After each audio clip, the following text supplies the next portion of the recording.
Say guys for the people. So Dirikufara guys. Ona manyemwe muru guys. So apa mu video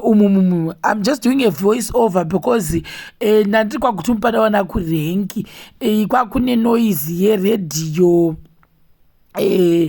ndamboita imwe video nchitaridza kuti mai Simba vablessiwa nemushemari nehembe dzekuchechi kwavo. So ndava nango pana nchitaura kuti atanzi t-shirt pane paanotengeswa paanoziva ndava namufonera ndikandadzoka choandiradze micheka mamuchitaura kuti inotengeswa kupi so that itite zvemicheka maybe instead of buying a dress reblue saka because handidi kuzoti ndifile sekuti ndakanyanya kuti pakazara vanhu vakapfeka zvitema kana kuti kupfeka zvered yeta anoisana kwakapfeka blue or white. So mushemari yenu uya amboblessa mai Simba abva aenda nesu kushop kwachoni kwaita zvekutengeswa micheka yekuchechi ndianga achiiziva ndobva ndatonotenga 2.5 meters dzangu handisiri ndabhadhara ndiye mushemari yenu uya but no let me bless you since zvizve one day sabambonge atiwe kushopi ndai munopendera tikati it's only for one day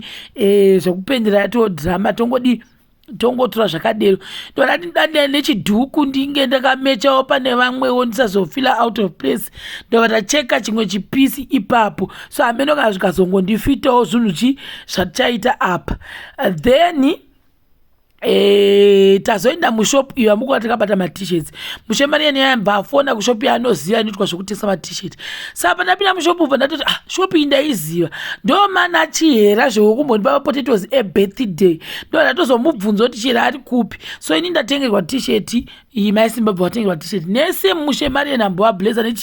nehembe dzekuchechi ndiye atiblesa tese tiri 2 namai Simba neuyuyu nema-t-shirts apo ndandato kuvunza musikana yakuti chero aripi ndikumutsvaga ndikumuona muno mushopu ndoona ndichitovunza apo amai Simba vachena kuita chisikana kuita chisitsvanzvanzwa iwe unozodei yangu iyo mangwana ndiye ndiri madzimai chirona handombodi zvekunyangadzwa kana mangwana ndiye ndiri muholy spirit ndiye ndakapinda mumweya chaimo. So I was thinking kuti kuchechi kwavanhu ava vanenge vachiita zvokuti vanobvisa bhuswa ndasesa zvacho zvinenge zvitori different so I'm not so sure kuti ipostori chaiyo here kana kuti ichechi exactly so chazonozvona tako mangwana. So apo pamuri kuona apapo tatapazve patata kumbotogwawo mapikicha namadha vatiblessa but vanga vasiri kuda kubuda zvavo mavhidhiyo wati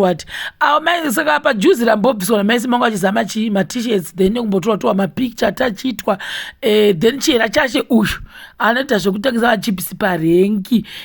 ndabva nangomuti unomainda here kubuda muvhidhiyo akati ndabasa nazvo mai Simba vafara pawana mbatatisi zvinonaka zvinodiwa nemunhu wese saka mai Simba vakufara vapuwa bheke remapotato nachihera chasi nasi munoita mudumbu bhekera ose for free guys munozodei ndiyo chihera chashaya kutaura unfortunately hamugoni kunzwa voice rake nenhau yekuti radio ndorokwa nemacopyright apo takati achitendaiwo mbatatisi kuti maita basa muchioni chihera. Thank you.